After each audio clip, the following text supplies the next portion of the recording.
The script was sharply drawn, was funny, ironic. It was, Monk, I appreciated Monk's tone. Uh, his tone, expresses his frustration and sometimes his disdain for the world around him. So there's a wonderful kind of sarcasm, to his voice. And he was a character who used language as a writer, as a tool, and I appreciate those characters. He also was one who was facing challenges, not only creative challenges, but challenges related to family, and that drew me in. Particularly his relationship with his mother was something that just struck a deep chord with me. I knew it perhaps too well. There were so many elements to this that resonated with me, and I sensed too that could resonate with an audience, and I think audiences are going to be pleasantly surprised based on what they know of the film when they see the film, in that they're going to find themselves in elements of this story in unexpected ways. The movie is about a guy named Monk, Thelonius Ellison, nicknamed Monk after the brilliant genius jazz composer and pianist, Thelonius Monk. And Monk is a writer. He's a pretty obscure guy though in his writing. He's free intellectually. He's got interests of his own. He's nonconformist, and he chooses to write about those things. Except the problem is that people don't necessarily want to read his books in numbers that would make him a greater success. So he comes home to Boston to his family for a book show. And at that book show, he discovers a writer named Centaura Golden, played by the wonderful Issa Rae. And she's written a book that Monk, I think, feels, because he's fairly arrogant and sanctimonious, he thinks is beneath him. And yet this book is wildly successful. It's, it's a book for the masses. And Monk, out of frustration, decides it's a joke to write his own book for the masses under a pseudonym, under the name Stagg R. Lee. He does it out of spite, but lo and behold, the book is a wild success, the most successful book that he's ever written. And he is now forced to play these two roles, these two dual identities, one himself and one this character, with his version of street cred named Stagg R. Lee. Meanwhile, his family is crumbling. His mother is ailing, and he's asked to be the adult in the room and take responsibility for her as she had once for him. And so these things clash, and it's a story about his journey through that and about the sacrifices that he's asked to make on behalf of love and family, and on, his reconciling with his own voice, his own creative and intellectual place in the world, and the world as it is. It's there's a lot there. There's a whole lot there. You'll laugh, you'll cry. Ideally, you'll want more. Monk writes a book called My Pathology, which he later renames, again out of spite, Fuck. He's a marketing genius as well as a talented writer. Monk is irritated by the success of the book because he wrote it as a means of that's a very good question, actually. It's a very good question. Because in fact, perhaps he shouldn't be surprised at its success. He writes it to emulate a book that's wildly successful, but he writes it from a point of view of disgust and anger. So in some ways, he's not surprised, but he's disappointed. He's disappointed rather, because it's more of an indication of his own isolation as an artist and as an intellectual. So perhaps he's not so surprised, but he's certainly angered by it. Monk is a writer. In the book that the film is based on, there are these wonderful moments that are almost like spells where Monk describes these interests that he has in fly fishing, in woodworking. And they're so beautiful, they're so quiet and meditative, and they have nothing to do with what perhaps mainstream expectations are for a man such as him. And I think they really, that's who he is. He's a guy who is his own man, who's his own artist, a writer, who's not interested in conforming, but is interested in being free. And it's about the world's resistance to his freedom, and it's about the ways that resistance inform his personality, his frustrations, and his isolation. He's also a little bit of the boy with his thumb in the dike being his family. So there are a number of pressures on him from the beginning of the film to the end that he has to contend with, and we go along with him on his journey to see whether or not he'll survive, and if he does survive, how and with what intact. Well, Cord brought everything to the film. This film is not without Cord's vision, his hard work, his wonderful work, and his tenacity. He adapted this novel from Percival Everett's book, Erasure, and when no one else had interest in that. And that takes some force, and it takes some foresight. I mean, he knew that this story wanted to be told, and he also knew that the story wanted to be heard and seen, which is pretty wonderful and pretty nice gift for all of us who are part of it. And he's a first-time director, and we recognize that. But he wrote a script that had so much information in it for us as actors that it almost served as a co-director.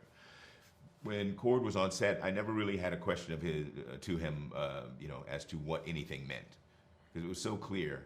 I also understood this character in a very intimate way, like Cord did. I found a lot of overlaps between my life, but it was never a question of what do you mean, but rather it was how do you want to tell this? How do you want, what's your vision for the tone? How do you want us to tell this story? Because we are with you, and we'll be the lead blocker for you, because he's inexperienced on a set, but he's a wonderful communicator, had a crystal clear vision, and he's a really generous leader. And so, we were the lead blocker, and he just charged in and led us all, cast and crew, down the field with this thing.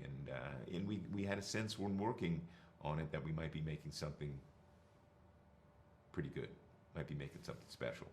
But it all comes down to Cord's vision and leadership. The film explores themes around race, identity, culture, and perceptions of those things and representations of those things in mainstream media. But it also explores more elemental and universal themes around love, family, personal isolation, personal responsibility. And I think those things balance one another beautifully in our film. And I think they open a wide door for the audience to step inside and perhaps find themselves, no matter their background, find themselves inside this world and maybe find a bit of home here and there. I I'm really excited about that. I'm excited that people may unexpectedly find something familiar and comforting in this film. People from, whether they be from, Boston, New York City, Los Angeles, Arkansas, Missouri, the UK or Germany. I think there's something in here that strikes a very human chord. I was enamored from the first couple of pages. I was already hooked. I was already in, and it was a page-turner script. Yeah. It was so beautifully written that it felt like reading a book versus reading a script. And each of the characters felt so full.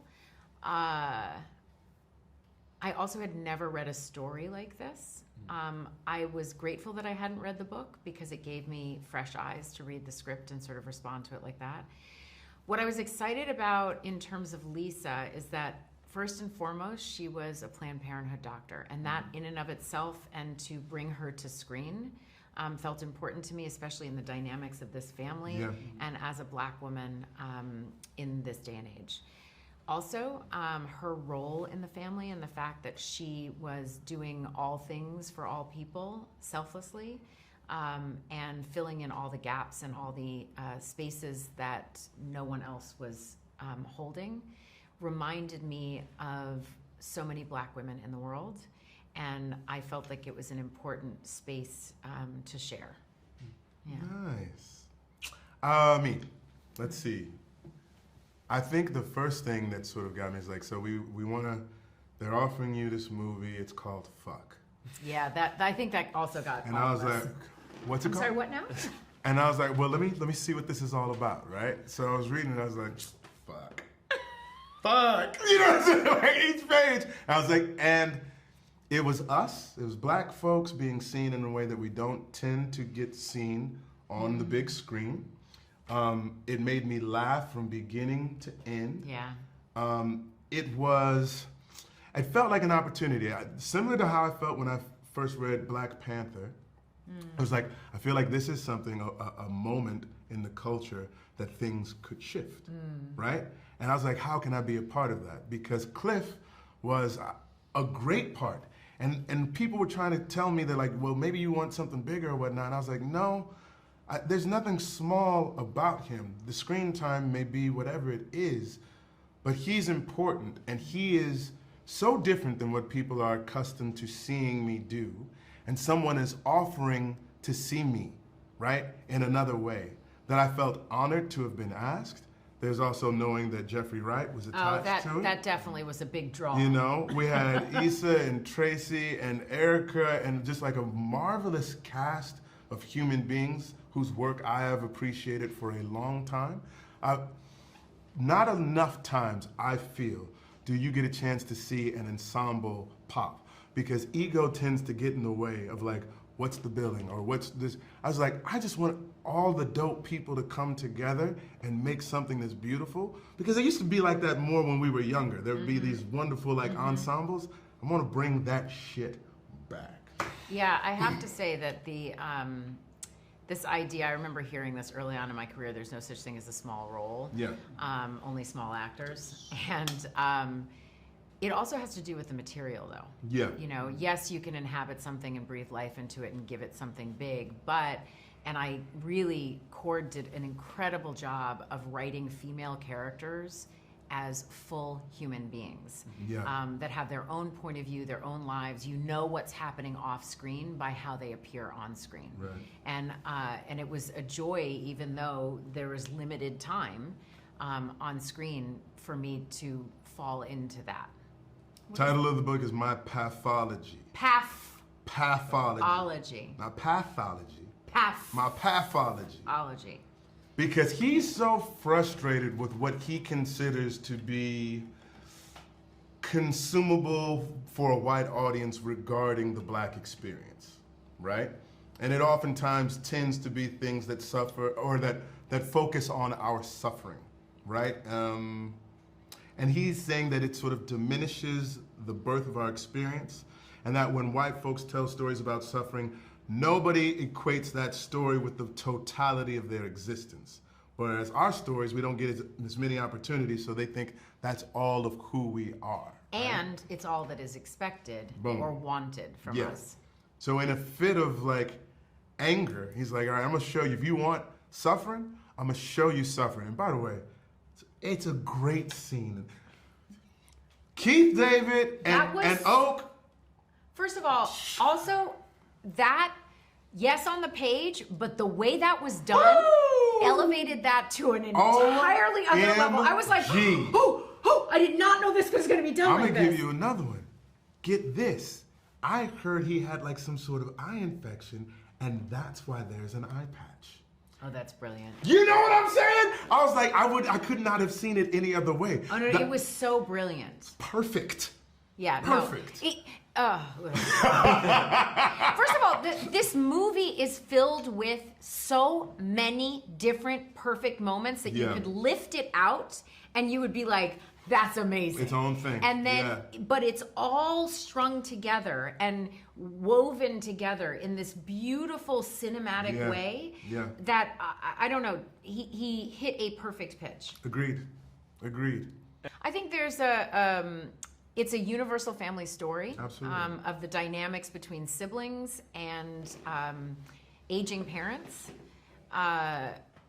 One aging parent. Yeah. It's also a story about a man navigating how he sees himself versus how the world sees him. Yeah. And I think those are really universal topics that all of us are trying to make sense of. So although this is specifically the story of a black man and how he is navigating that, everybody can identify because we're all trying to figure out how do we be ourselves versus what the world wants from us. I also think there is a thoughtful and hilarious critique of the industry in terms of what stories they're willing to see black people in.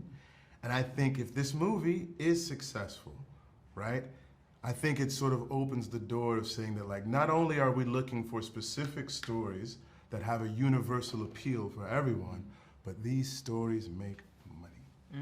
Because if it don't make dollars, it don't make sense. Because it's a business. Come on now.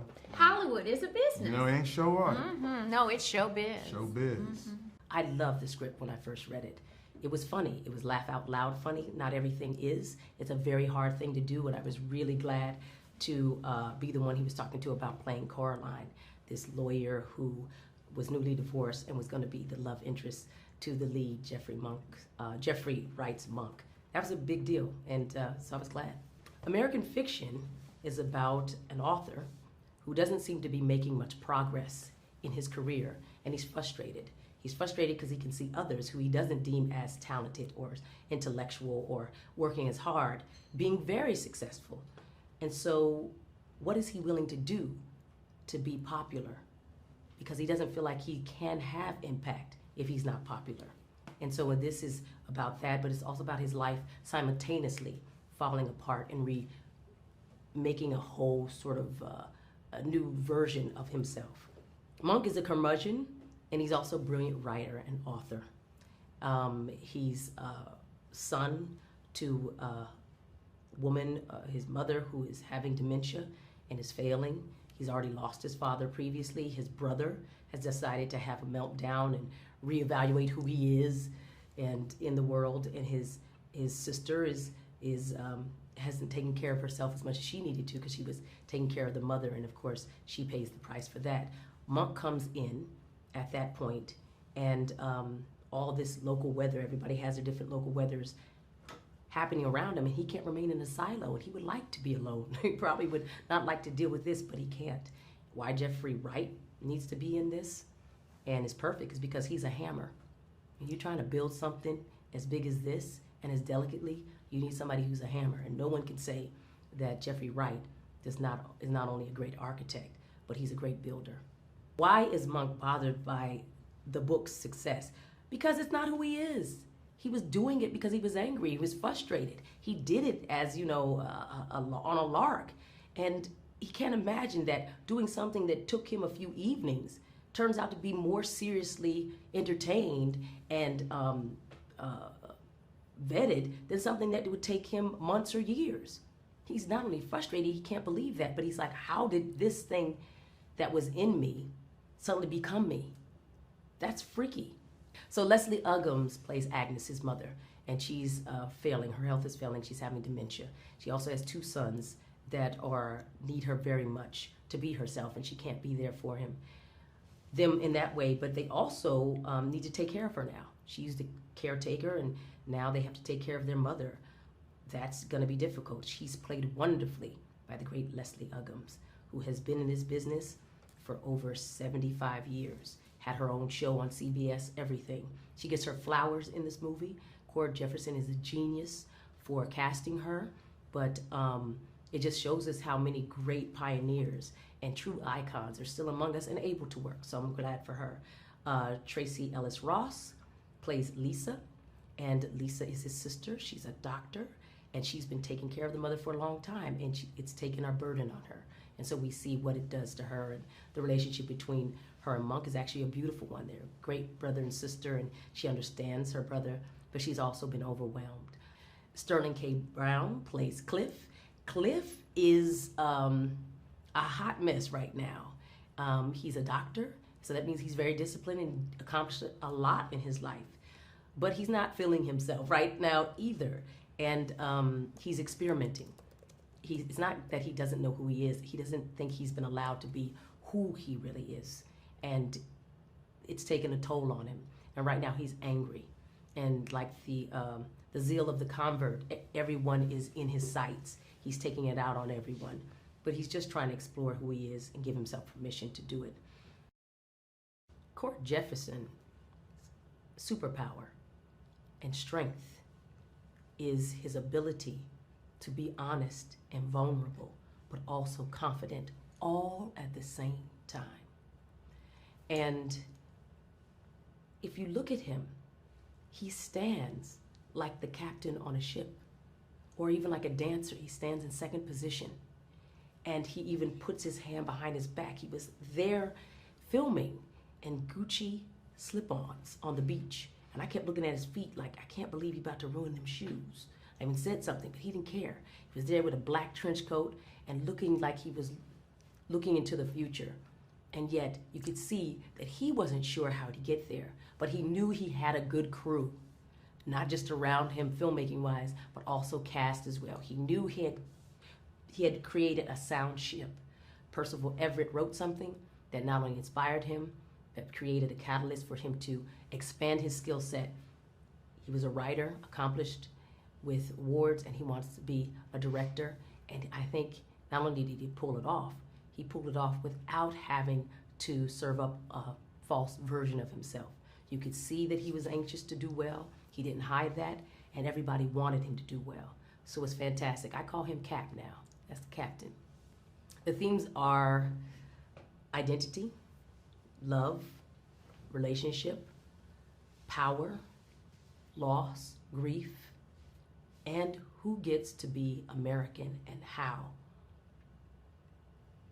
It is beautiful that we talk about the lead character having to create a false version of himself in order to be successful, and how it splits him in half, and he has to be one thing to one group of people and remain one thing to another. And he can't do it. He can't keep it up.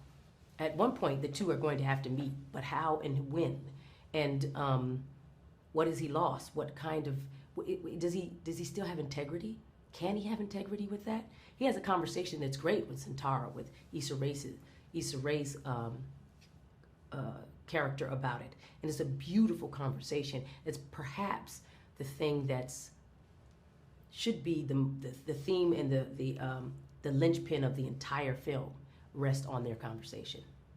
I hope audience experience joy. I hope they smile and they laugh. I hope they talk about things. I think that that's why he wrote it. I think that's why everybody came together, that they wanted to be a part of something that was significant, but also do a good job in something that made them laugh. It made me laugh, so I hope that people understand it's a generational dramedy and comedy, and that we've been having this conversation for quite some time. And I'm glad he's taken this on, and if they're there, we're asking them to be in this conversation with us together. This film is a film for everyone because comedy transcends, and not every drama can say that, but usually if it makes you laugh, there's a lot of people who can enjoy that. I also think it's called American fiction because it's American story. It's not called Black fiction. It's called American fiction. It's an American story. Who gets to be an American? For Black people to start to embrace the idea of America being something that is uniquely them, because we not only help build it, our blood and sweat and our tears are in this soil, and yet we often don't feel that we are the patriots, and we are. And we should say that it's also the debut of a new American master, Cord Jefferson, and that's American fiction. So I think it takes a category and leaves it in a space where it can grow, but it also claims it. And I think that's a really powerful place for us all to be in. So before I was in film and television, I worked as a journalist for about 8 years in various capacities. I was a music journalist for a little bit. I was a blogger for a little bit. I was a White House reporter for a little bit, doing political reporting.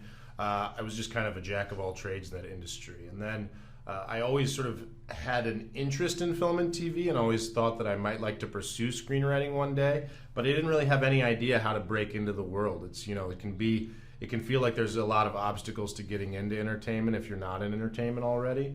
And so fortunately one day a guy named Mike O'Malley, who was the showrunner for this show called Survivor's Remorse that was based loosely on LeBron James's life. It was on Starz. He reached out to me and said that he'd read some of my journalism and said, I think you might be good at TV writing. Would you want to take a chance? And so I did. I took my first TV job, and then I never looked back. I really, really loved it. I really loved the collaborative nature of it.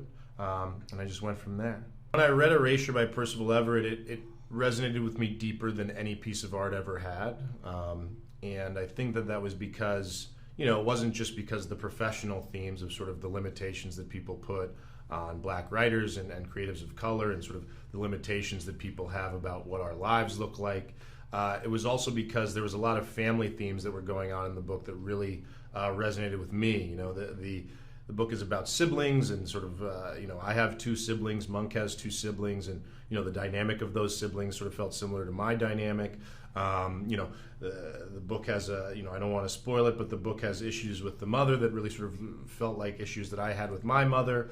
There was just all these kinds of overlaps between Monk's personal life and my personal life. And I think in order to sort of like make a really passionate adaptation that doesn't feel like bloodless, like you're just doing it by rote, you really need to find what speaks to you personally in the story. And so there was just a lot of it in the book that spoke to me personally, and I felt like really grounded and rooted in the story that gave me a way to find the courage to direct it, because I think if I'd been less passionate about the story, directing it would have been a much more difficult prospect. This movie is about an author named Monk who is not as successful as he believes he should be. And so one day he sets out to write a prank novel that he thinks is going to embarrass all of the people who publish novels into understanding why they don't like what Monk makes. And he's not expecting that his prank is going to go the way that it does. And the prank book that he ends up writing becomes a massive bestseller. And while this is going on, he's got a lot of issues, thorny issues in his personal life going on that also complicate his path. So it's about this big lie that he starts living, and the speed with which that lie picks up momentum, and sort of like the sometimes hilarious, sometimes tragic consequences of that lie. Monk writes a book called My Pathology. That's spelled P-A-F-O-L-O-G-Y. And it is a send-up of all the kinds of very, very stereotypical Black books and sort of like Black stories. And it's about this young man who's living, in the projects and impregnating all these women and sort of living in this very stereotypical manner. And he writes it intending to sort of embarrass the people who publish novels. And it ends up taking off, and they end up loving it in a way that he was not expecting.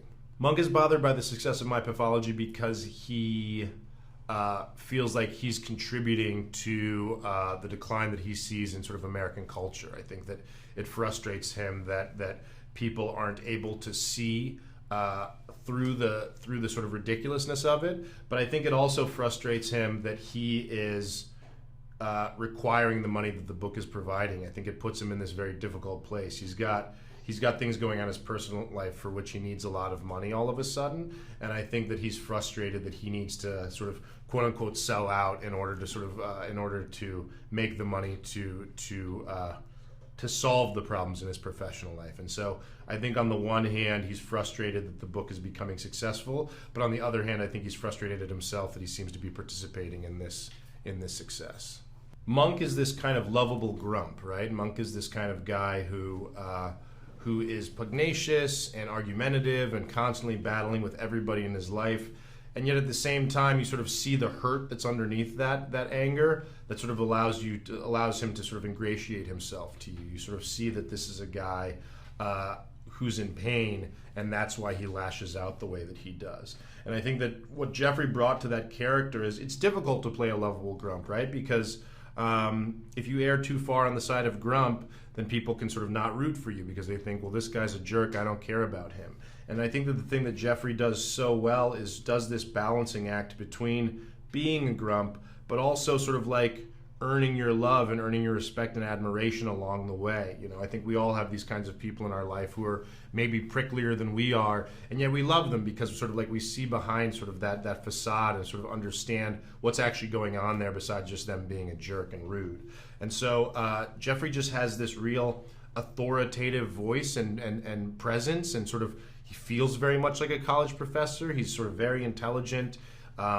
He's very sort of thoughtful and very well read. He's a learned guy, and he's also very funny, and sort of like he has this dynamic range that allows him to be dramatic and then hilarious within sort of like the drop of a hat. And so he was just the only person that I ever thought about starring in this movie when I decided to write it.